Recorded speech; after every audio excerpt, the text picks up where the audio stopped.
Bismillahirrahmanirrahim.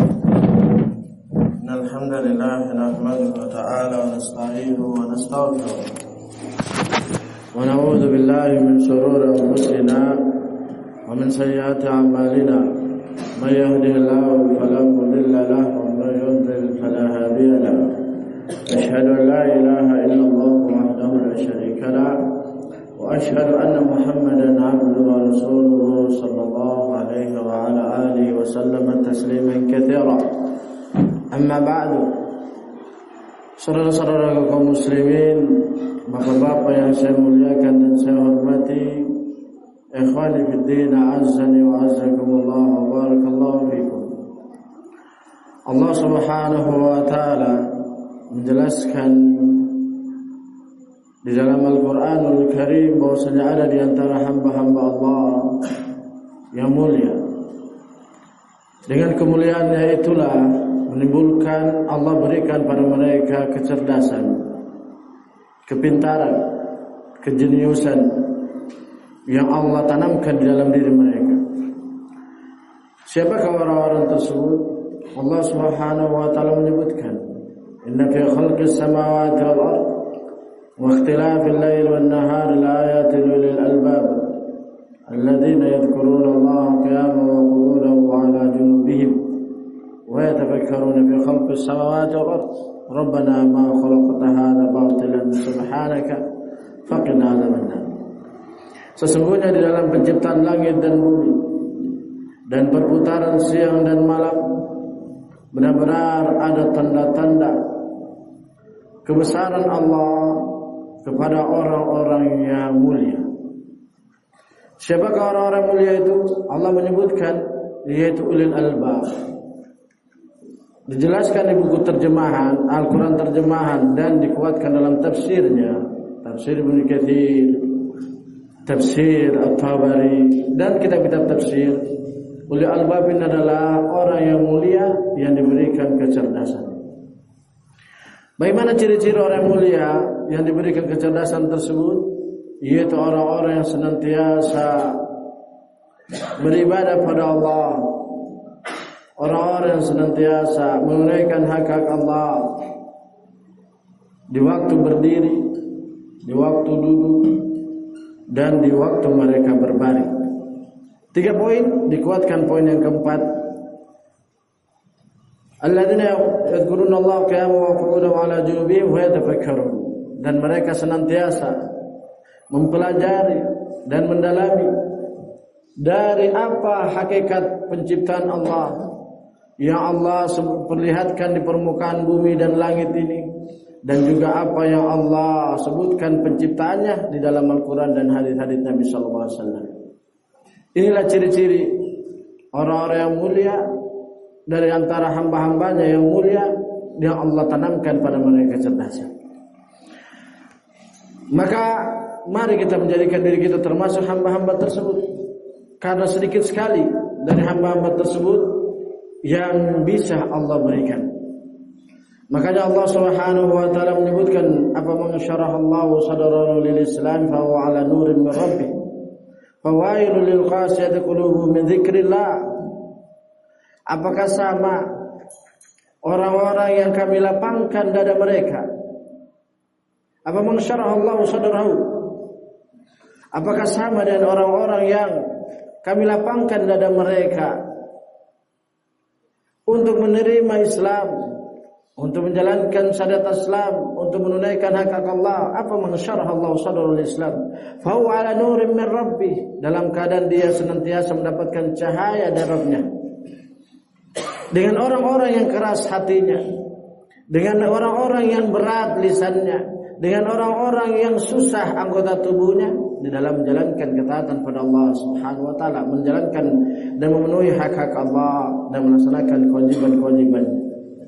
Nah, fawailul lil qasiyati qulubuhum min dzikrillah, maka kebinasaanlah kepada orang-orang yang hatinya keras untuk menjalankan atau beribadah pada Allah Subhanahu wa taala. Maka dalam ayat ini dan ayat sebelumnya yang pertama kali kita sebutkan menunjukkan wahai saudara kaum muslimin, bapak-bapak yang saya muliakan dan saya hormati, penunaian hak-hak Allah untuk menjadikan kita sebagai orang yang mulia. Dengan kemuliaan itu Allah akan berikan kecerdasan, yaitu memenuhi hak-hak Allah dengan singkatnya beribadah pada Allah. Dengan bahasa umumnya kita berzikir pada Allah di waktu berdiri, di waktu duduk, dan di waktu berbaring, dan memikirkan, mendalami, meresapi apa hasil-hasil ciptaan Allah di permukaan bumi dan langit, dan apa yang Allah sebutkan penciptaannya di dalam Al-Quranul Karim. Maka oleh karena itu, dengan terus kita di waktu berdiri dan duduk dan berbaring, dan kemudian yang keempat kita meresapi dan mendalami apa-apa yang ada dalam Al-Quran dan Sunnah dan di dalam fenomena-fenomena alam, itu akan membuat kita menjadi mulia. Yang mana kemuliaan itu akan menghasilkan kecerdasan, yang kecerdasan itu akan memberikan buah, yaitu kita akan memenuhi hak-hak Allah dan menjauhi apa-apa yang membuat hak-hak Allah tidak terpenuhi. Itulah hakikat Allah Subhanahu wa taala. Allah Subhanahu wa taala berfirman,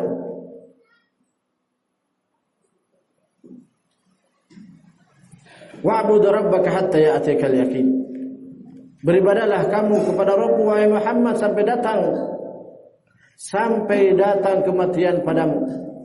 Inilah inti untuk menjadi hamba yang mulia. Inilah kunci untuk menjadi orang yang cerdas, yaitu kita menunaikan hak Allah, baik yang bersifat wajib ataukah yang mustahab, dan juga baik yang haram dan kita menjauhinya ataupun makruh.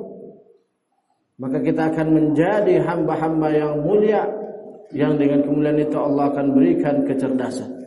Kecerdasan di dalam perkataan kita, kecerdasan di dalam hati kita, dan kecerdasan di dalam amalan anggota tubuh kita. Benar-benar di dalam lisan kita menjaganya dengan semata-mata mengharapkan wajah Allah. Begitu pula seluruh anggota tubuh.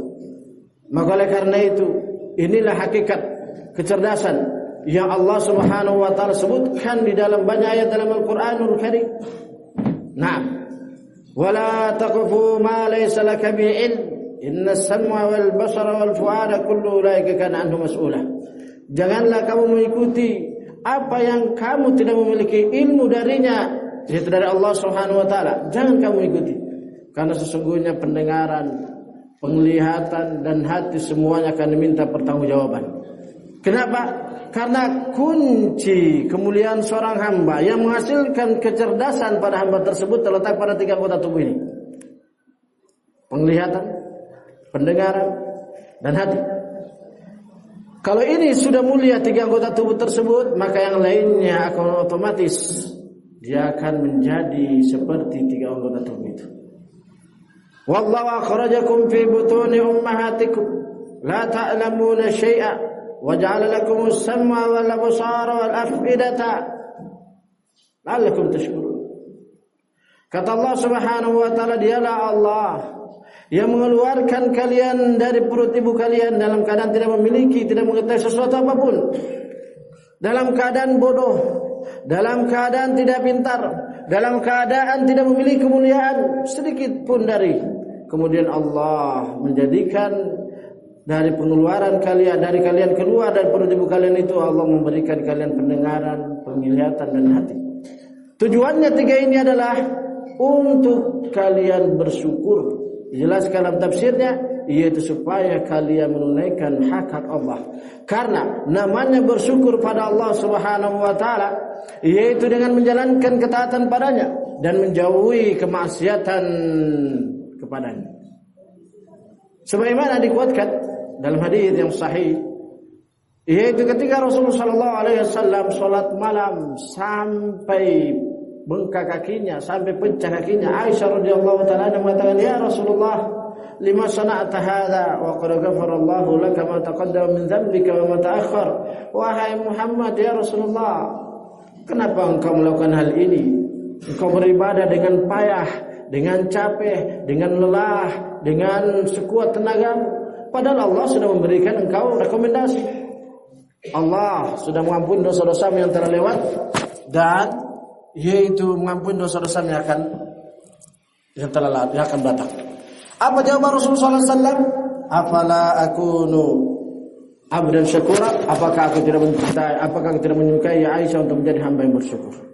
Jadi hamba yang bersyukur, kata para ulama, dengan hadis tersebut riwayat Bukhari dan Muslim rahmatullahi alaihima, menunjukkan bahwasanya namanya bersyukur dengan penglihatan, pendengaran dan hati, tujuan adalah untuk beribadah pada Allah Subhanahu wa taala. Jadi semakin banyak kita menjalankan ketaatan dan semakin banyak kita menjauhi kemaksiatan, maka derajat syukur di sisi Allah, bukan di sisi manusia, kita akan semakin besar, kita akan mendapatkan kemuliaan yang menghasilkan kecerdasan. Semoga bermanfaat. Wallahu a'lam bishawab. Alhamdulillah.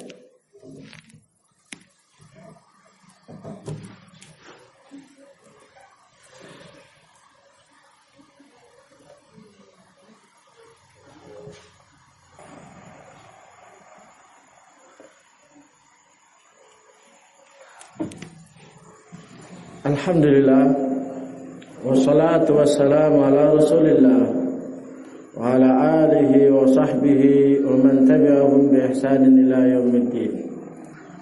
Saudara-saudara kaum muslimin, bapak-bapak yang saya muliakan dan saya hormati, ikhwani fid din, azzani wa azzakumullah wa barakallahu fikum. Banyak poin yang disebutkan dalam Al-Qur'an dan Sunnah untuk menjadi hamba yang mulia. Dan untuk menjadi dengan mulia itu akan diberikan kecerdasan oleh Allah di sisi Allah, menurut diri Allah, bukan menurut hamba-hambanya. Banyak disebutkan dalam Al-Quran dan hadis. Namun kita karena waktu yang membatasi kita, maka kita akan menyebutkan satu, paling banyak dua. Yaitu poin yang pertama adalah kata Rasulullah sallallahu alaihi wasallam, Allah Subhanahu wa taala berfirman, "Wa'tasimu bihablillahi jami'an." Berpegang teguhlah kalian kepada tali Allah semuanya. Yaitu tali Allah adalah Al-Qur'an. Naam, Al-Qur'anul Karim.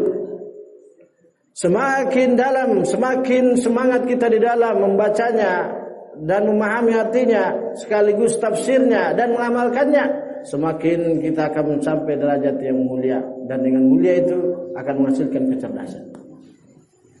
Maka semakin kita mendalami Al-Quran,